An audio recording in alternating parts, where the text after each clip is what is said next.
Chapter 18. The Treasure.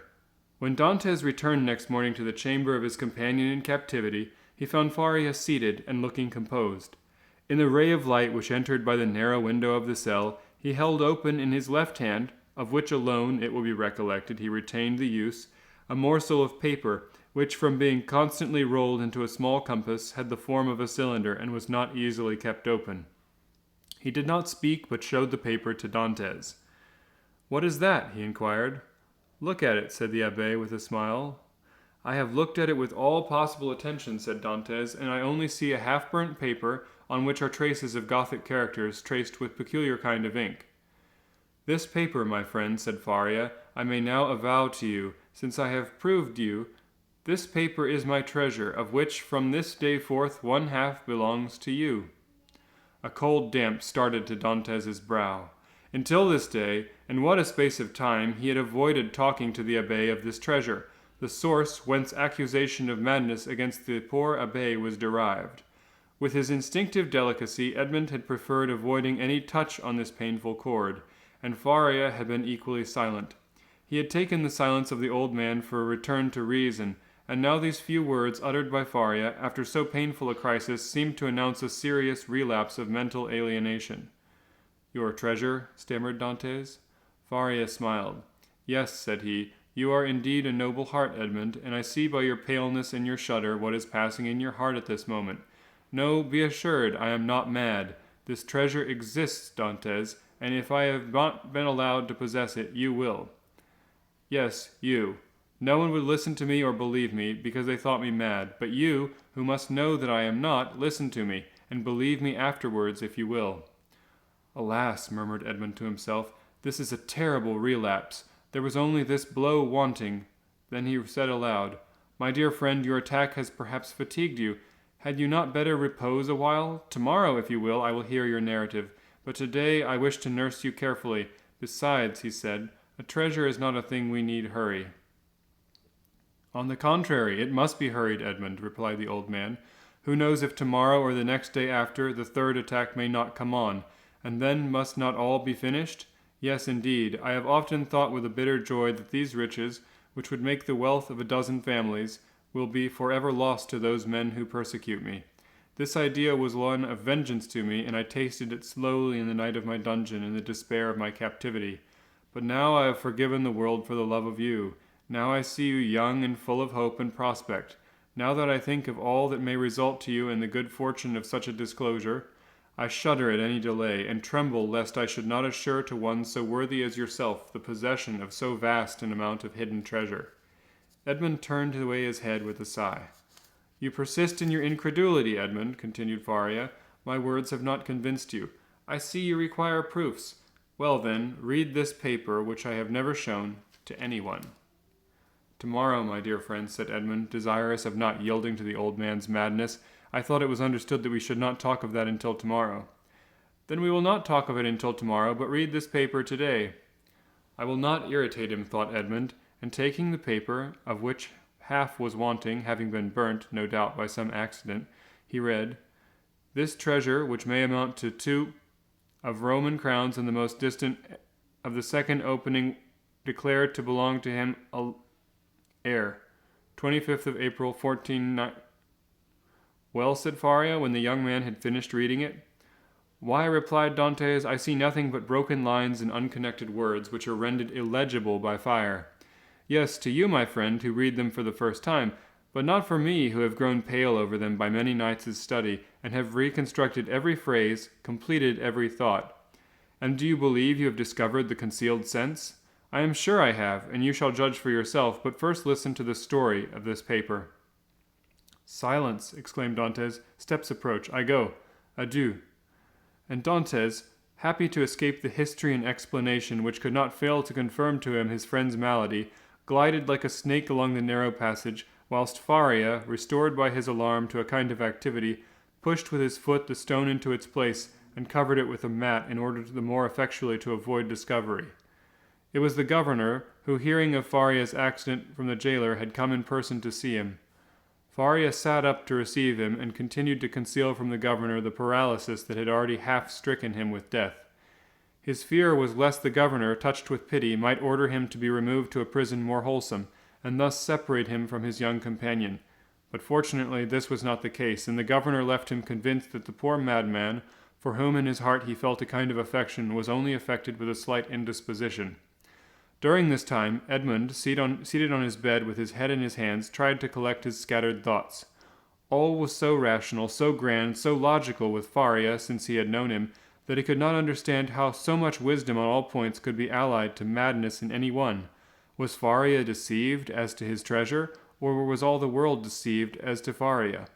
Dantès remained in his cell all day, not daring to return to his friend, thinking thus to defer the moment when he should acquire the certainty that the abbé was mad. Such a conviction would be so terrible. But towards the evening, after the usual visitation, Faria, not seeing the young man appear, tried to move and get over the distance which separated them. Edmund shuddered when he heard the painful efforts which the old man made to drag himself along. His leg was inert, and he could no longer make use of one arm. Edmund was compelled to draw him toward himself, for otherwise he could not enter by the small aperture which led to Dantès' chamber. "Here I am, pursuing you remorselessly," he said, with a benignant smile. "You thought to escape my munificence, but it is in vain. Listen to me." Edmund saw there was no escape, and placing the old man on his bed, he seated himself on the stool beside him. "You know," said the abbé, "that I was the secretary and intimate friend of Cardinal Spada, the last of the princes of that name. I owe to this worthy lord all the happiness I ever knew. He was not rich, although the wealth of his family had passed into a proverb, and I heard the phrase very often, as rich as a Spada. But he, like public rumor, lived on this reputation for wealth. His palace was my paradise. I instructed his nephews, who are dead, and when he was alone in the world I returned to him, by an absolute devotion to his will, all he had done for me during 10 years. The house of the cardinal had no secrets for me. I had often seen my noble patron annotating ancient volumes and eagerly searching amongst dusty family manuscripts. One day, when I was approaching him for his unavailing searches and the kind of prostration of mind that followed them, he looked at me and, smiling bitterly, opened a volume relating to the history of the city of Rome. There, in the 29th chapter of the Life of Pope Alexander VI, were the following lines, which I can never forget. The great wars of Romana had ended. Caesar Borgia, who had completed his conquest, had need of money to purchase all Italy. The Pope had also need of money to conclude with Louis, the 12th King of France, formidable still in spite of his recent reverses, and it was necessary, therefore, to have recourse to some profitable speculation, which was a matter of great difficulty in the impoverished condition of exhausted Italy. His Holiness had an idea. He determined to make 2 cardinals. By choosing 2 of the greatest personages of Rome, especially rich men, this was the return the Holy Father looked for from his speculation. In the first place, he had to sell the great appointments and splendid offices which the cardinals already held, and then he had the 2 hats to sell besides. There was a third view in the speculation, which will appear hereafter. The Pope and Caesar Borgia first found the 2 future cardinals. They were Jean Rospigliosi, who held 4 of the highest dignities of the Holy Seat, and Caesar Spada, one of the noblest and richest of the Roman nobility. Both felt the high honor of such a favor from the Pope. They were ambitious, and these found, Caesar Borgia soon found purchasers for their appointments. The result was that Rospigliosi and Spada paid for being cardinals, and 8 other persons paid for the offices the cardinals held before their elevation, and thus 800,000 crowns entered into the coffers of the speculators. It is time now to proceed to the last part of the speculation. The Pope, having almost smothered Rospigliosi and Spada with caresses, having bestowed upon them the insignia of the cardinal, and induced them to realize their fortunes and fix themselves at Rome, the Pope and Caesar Borgia invited the 2 cardinals to dinner. This was a matter of contest between the Holy Father and his son. Caesar thought they could make use of one of the means which he always had ready for his friends, that is to say, in the first place, the famous key with which they requested certain persons to go and open a particular cupboard. This key was furnished with a small iron point, a negligence on the part of the locksmith. When this was pressed to effect the opening of the cupboard, of which the lock was difficult, the person was pricked by this small point and died next day. Then there was the ring with the lion's head, which Caesar wore when he meant to give certain squeezes of the hand. The lion bit the hand thus favored, and at the end of 24 hours the bite was mortal. Caesar then proposed to his father either to ask the cardinals to open the cupboard, or to give each a cordial squeeze of the hand. But Alexander VI replied to him, "Whilst we are thinking of those worthy cardinals, Spada and Rospigliosi, let us ask both of them to a dinner. Something tells me that we shall regain this money. Besides, you forget, Caesar, an indigestion declares itself immediately, whilst a prick or a bite occasions a day or two's delay."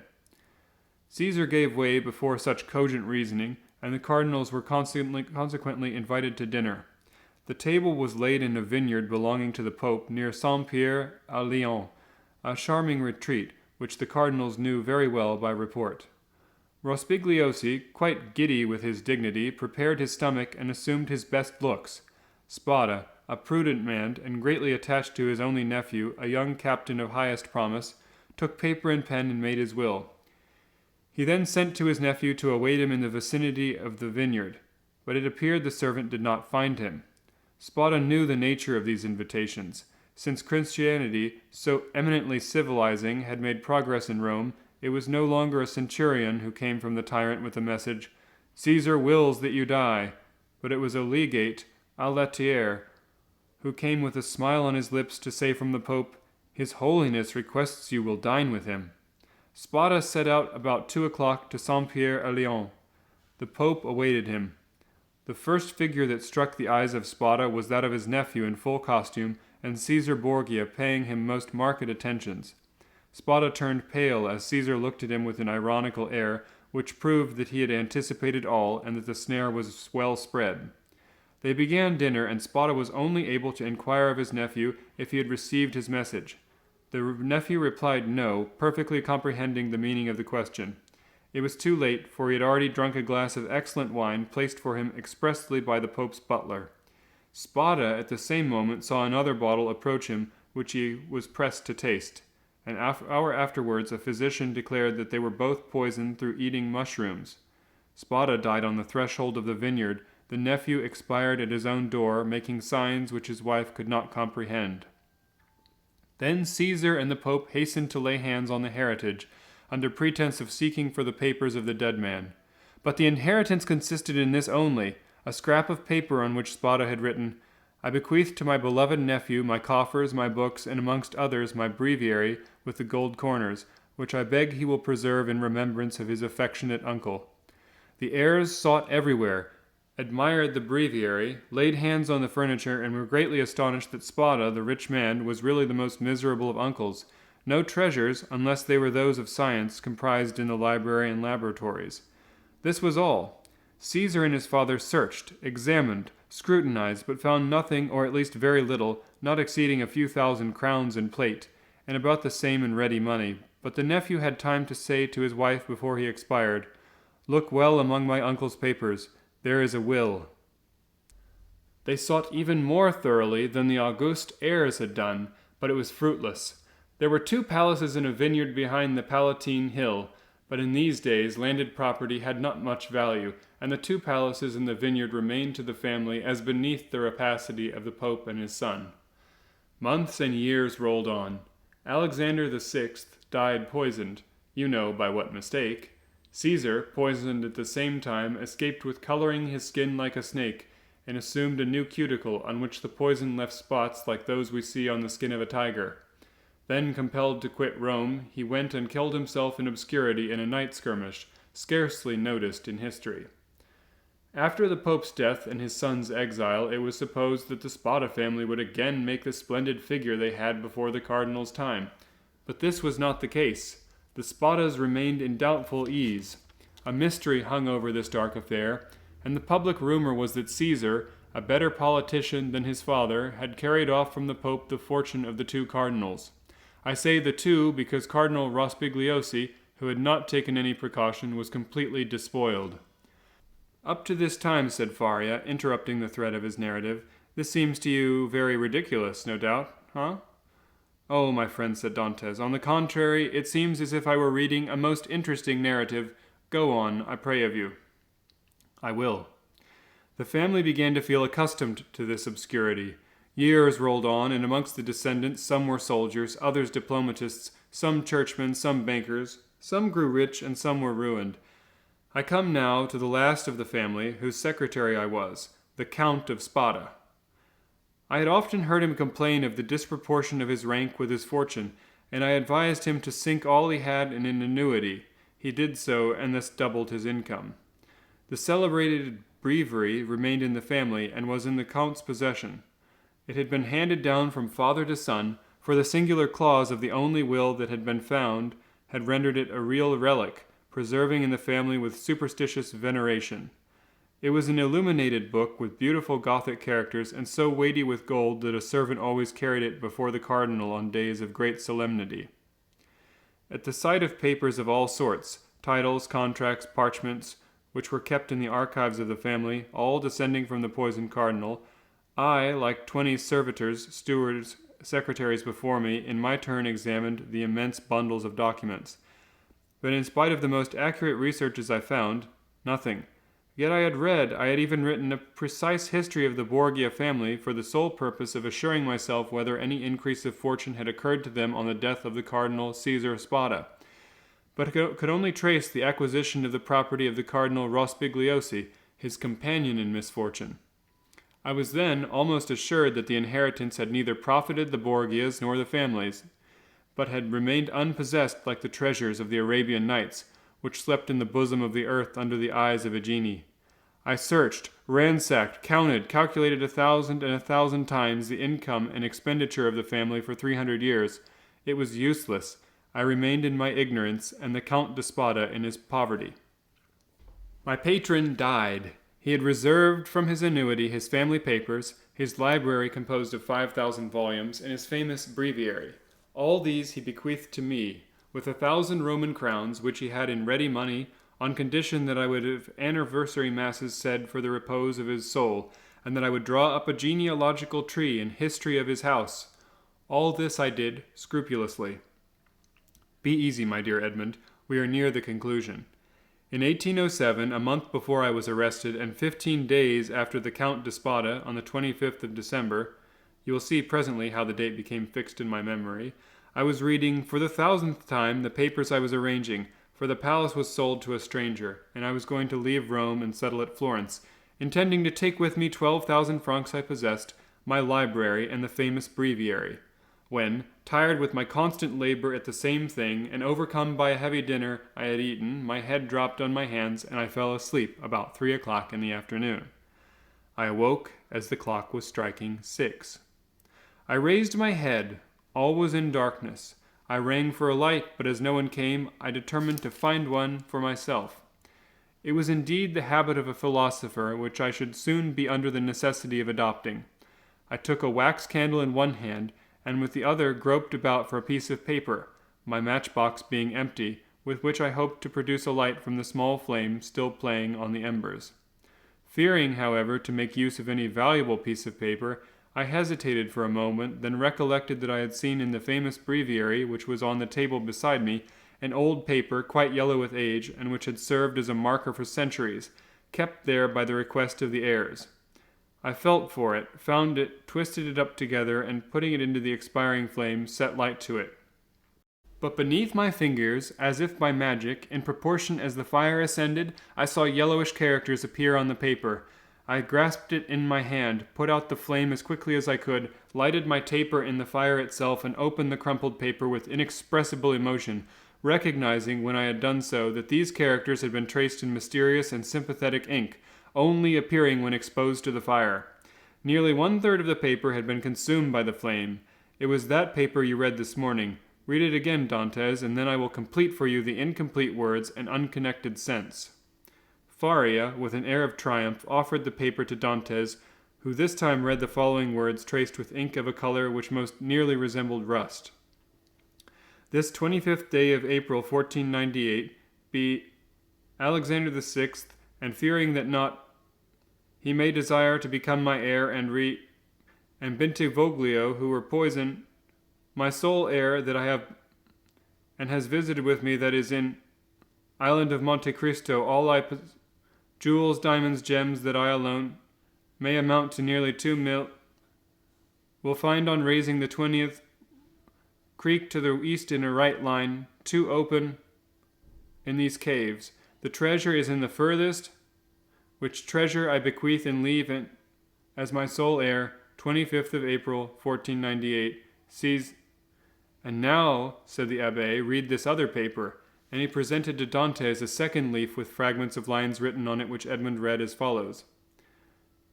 Being invited to dine by his holiness, content with making me pay for my hat, serves for me the fate of Cardinals Caprara.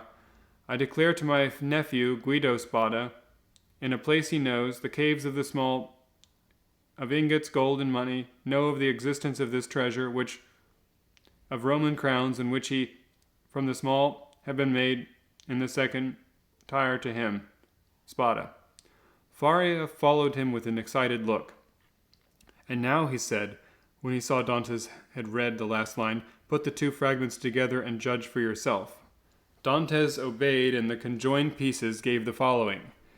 This 25th day of April, 1498, being invited to dine with His Holiness Alexander VI, and fearing that, not content with making me pay for my hat, he may desire to become my heir, and reserves for me the fate of Cardinals Caprara and Bentivoglio, who were poisoned, I declare to my nephew Guido Spada, my sole heir, that I have buried in a place he knows and has visited with me, that is, in the caves of the small island of Monte Cristo, all I possessed of ingots, gold, money, jewels, diamonds, gems, that I alone know of the existence of this treasure, which may amount to nearly 2 millions of Roman crowns, and which he will find on raising the 28th rock from the small creek to the east in a right line. 2 openings have been made in these caves. The treasure is in the furthest angle in the second, which treasure I bequeath and leave entire to him as my sole heir, 25th of April, 1498, Caesar Spada. Well, do you comprehend now? Inquired Faria. It is the declaration of Cardinal Spada and the will so long sought for, replied Edmund, still incredulous. Of course, what else could it be? And who completed it as it is now? I did. Aided by the remaining fragment, I guessed the rest, measuring the length of the lines by those of the paper and divining the hidden meaning by means of what was in part revealed, as we are guided in a cavern by the small ray of light above us. And what did you do when you arrived at this conclusion? I resolved to set out, and did set out, that very instant, carrying with me the beginning of my great work on forming Italy into one kingdom. But for some time, the infernal police, who at this period, quite contrary to what Napoleon desired so soon as he had a son born to him, wished for a partition of provinces, had their eyes on me and my hasty departure, the cause of which they were unable to guess. Having aroused their suspicions, I was arrested at the very moment I was leaving Piombino. Now, continued Faria, addressing Dantes with an almost paternal expression, now, my dear fellow, you know as much as I do myself. If we ever escape together, half this treasure is yours. If I die here and you escape alone, the whole belongs to you. But, inquired Dantes, hesitating, has this treasure no more legitimate possessor in this world than ourselves? No, be easy on that score. The family is extinct. The last Count de Spada, moreover, made me his heir. Bequeathing to me this symbolic breviary, he bequeathed to me all it contained. No, make your mind satisfied on that point. If we lay hands on this fortune, we may enjoy it without remorse. And you say this treasure amounts to 2 millions of Roman crowns, nearly 13 millions of our money. Impossible! And why? Asked the old man. The Spada family was one of the oldest and most powerful families of the 15th century, and in these times, when all speculation and occupation were wanting, those accumulations of gold and jewels were by no means rare. There are at this day Roman families perishing of hunger, though possessed of nearly 1 million in diamonds and jewels, handed down as heirlooms, and which they cannot touch. Edmund thought he was in a dream. He wavered between incredulity and joy. I have only kept this secret so long from you, continued Faria, that I may prove you, and then surprise you. Had we escaped before my attack of catalepsy, I should have conducted you to Monte Cristo. Now, he added with a sigh, it is you who will conduct me thither. Well, Dantes, you do not thank me? This treasure belongs to you, my dear friend, replied Dantes, and to you only. I have no right to it. I am no relation of yours. You are my son, Dantes, exclaimed the old man. You are the child of my captivity. My profession condemns me to celibacy. God has sent you to me to console at one and the same time the man who could not be a father, and the prisoner who could not get free. And Faria extended the arm of which alone the use remained to him to the young man, who threw himself around his neck and wept bitterly.